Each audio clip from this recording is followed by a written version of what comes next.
Welcome back to Frank. Go. This isn't, you know. Yes, it is. Shut up. Being a fan of My Hero because you're just like, yeah, this is a fun show. I like the characters. I like the concept. This is a fun show. And then you have the one side where it's like, My Hero is peak shonen. If you like anything but My Hero, you're a piece of shit scumbag human being, and you do not deserve to live on this planet. Yeah. And then you have the other half, look, it's the where it's like, you like My Hero Academia, then you're a pedophile. Oh my God. And they actively send death threats to the mangaka, to the manga writer. Oh, no. And it's just like, it's a fucking comic book, guys.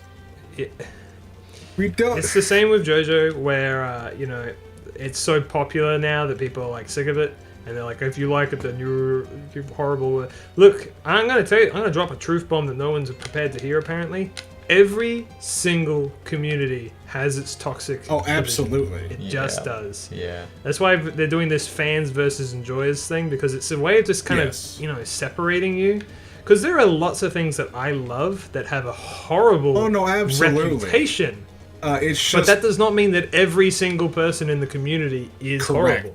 Very For much instance, true. I've talked about it before, but I like Steven Universe, okay? Now, if you like that show or not, that's fine. I don't give a shit. I enjoy it personally. But there have been some people in the community that have done some fucked up shit. Yep. And I do not... is it condone? Yep. I don't condone those actions. Yeah.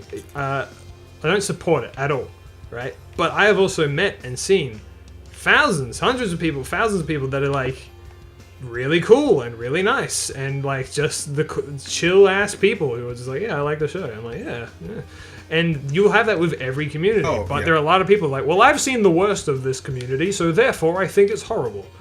And it goes for everything. And once you just kind of realize that and acknowledge that, like, just whatever, right? There's so many things that I like that, you know, have a reputation. I remember, like, Undertale, you know? Everyone was like, absolutely. Undertale. Yes. I love Undertale. I always have loved it. But, you know, it was kind of hard to say that openly because people are like, huh, you like popular thing? That must mean you are not good person. Yes, that is, you know? very correct. People have actually grown on Undertale in recent years, I think. It's been enough time has gone by that, like, the hate's kind of gone back to just, like, a neutral, like, oh, that's good, you know? Because it got so popular that everyone was talking about it all the time, and I guess it got a little annoying. I mean, obviously, the more popular something gets, the more haha funny it is to be angry at people that like. Well, no, people have this thing, and I have this as well, and I'm more than willing to admit that I have it, which is that the more something becomes popular, the more certain people, including myself, are inclined to kind of just naturally dislike it because of its popularity. Well, yes, you know? disliking the product. I'm on the verge of that. I was kind of describing it last time with Elden Ring, and I'm constantly trying to tell myself I don't actually dislike it. There's nothing I dislike about it. I still haven't played it yet. How can I, right? But there's this idea of like it's so popular, and people are talking about how great it is and how it's going forced down my throat that I'm kind of on this verge of like, I don't want to play it because everyone loves it, and I want to prove that it's not amazing. But I know that that's completely irrational. There's no evidence to support definitely. that. So I'm trying to be self-aware about it. Yeah, I will admit that I will have that reaction to a lot of products that people like overhype or overpraise. And it's because, like, I already know that, you know, anyone who says anything is a masterpiece, I've taken the salt shaker and I've started to shake the salt into my opinion already. Yeah. Because that is I mean, your opinion on Elden Ring, when you would describe it to me, has been the most, like, realistic and relaxed that I've seen. I mean, of it. you know, I was in a Discord call with the friends, and we're playing it, and they're like, "Oh yeah, this is a masterpiece." And I'm like, "No, this is not a 10. This is not a perfect game. No. There are plenty of flaws with this game. It's not a 10." It's like having a problem with a product because it's overly liked is a very common attitude, I think, and it's perfectly reasonable. Unfortunately, and I've seen it mostly vocalized in the My Hero fandom, is to other people, however, people take it way too far. Yeah, oh no, and there'll always be because here's the thing: the bigger a community gets, there's more likely just through a numbers game that there's gonna be a couple of crazies in there. Oh, absolutely. A couple of people who take it too far. And the problem with those people is they have very loud voices, right? Yes. Even if it's one or two people that do something horrible, It they is can be the unfortunately, representation for the whole one thing. of the problems of the internet is With Steven everyone Universe, has a there was- voice, there even was the one- people that shouldn't really have a voice, because then they Yeah. find an echo chamber of a community that has their exact same opinions, and it slowly grows into a problem. In Steven Universe, there was one incident in the community where some people did something really fucking bad, like real bad. But it was like only like a couple, maybe it might have even been one person, I'm not sure. And everyone else in the community, or anyone with like a soul, was like, holy shit, that's fucking horrific. How could you ever do that, you know? Yeah. But because that one person did that horrific thing, that's what got out. Not everyone else being like, that's terrible. It was just like that one thing, and now as a result, everyone's like, Steven Universe is not good. Anyway, there are other things, of course, but that's what I mean. Is like I try not to let like one person's, I don't ruin everything. Yeah, you don't let the That makes one any rotten sense. egg spoil the whole bunch in real life Yeah. situations, Yeah, or rather like non-food related situations. But like Twitter being Twitter, of course, people find out that like You want me to want it? the main side character of My Hero, Bakugo, shares a birthday with Hitler. And they're like, fuck this mangaka, how dare they give this character a birthday that is the same as Hitler's? He supports Hitler. Even though it's almost certain that like they just did it by accident, I'm guessing. Yes, more than likely. I mean, it's just a date. You kind of just throw a dartboard at the board.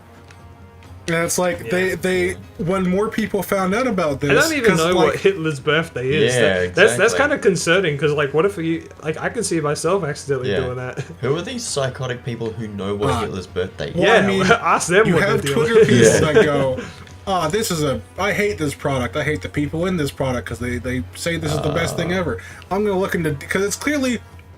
You're clearly not a fan of the show. If you're like, this main character has a birthday related with Hitler, I'm going to start burning the manga volumes that I've gone out of my way to go to a bookstore, purchase this manga, and I'm going to burn it and post it on Twitter to send a message to the author. Right? You're clearly not a fan. So they go, who does this guy share a birthday with? I'm going to Google that. Shares a birthday with Hitler. The author must support Hitler. Fuck this guy. Note to self, when we create characters, Mabini, don't give them birthdays. Just don't. Yeah, Don't just know don't. birthdays. Never reveal their birthday. I just don't even say what year it is. I'm just like, That's true. Writing a year for a story is hard. it's like, it's this year and next year's next year. Yeah. Last year was last year. I think I did that for Cass. It was 20XX. That's the classic one. 201X. Something like that. Oh no, I think you did for Cassandra's driver's license. Oh yeah, I think I did. I think it was supposed to be set in whatever year it was initially written in. And you were like, oh, I'm gonna change that later. No, I just don't think it matters that much.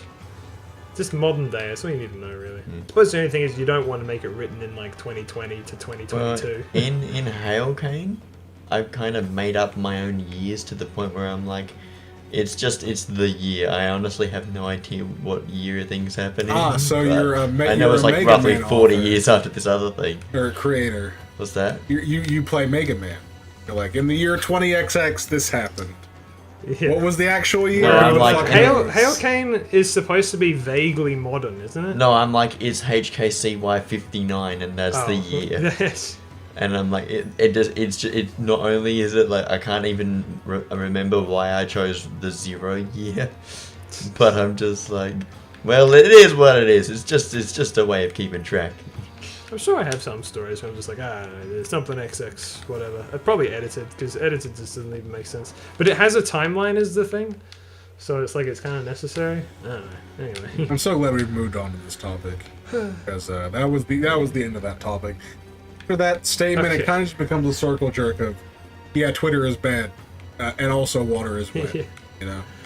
Yeah, basically. Oh, that's right. I had a thing to say about because you were talking about where the guy has like a sister who died. Oh, in you're the heart. good. That was Trinity Goodness. 7. Yeah, that one. But it reminded me because last night I watched a 90-minute dark comedy documentary kind of thing called Down Under on Netflix, and it has like the main character, his like best friend, he thinks died in these riots. In Australia there was this thing called the Cronulla riots, which was where apparently a whole bunch of Australians, white Australians, decided to go and beat up what are known as colloquially as wogs. So people of Italian or Middle Eastern descent or Greek descent. Did you say this was a dark comedy? Yeah.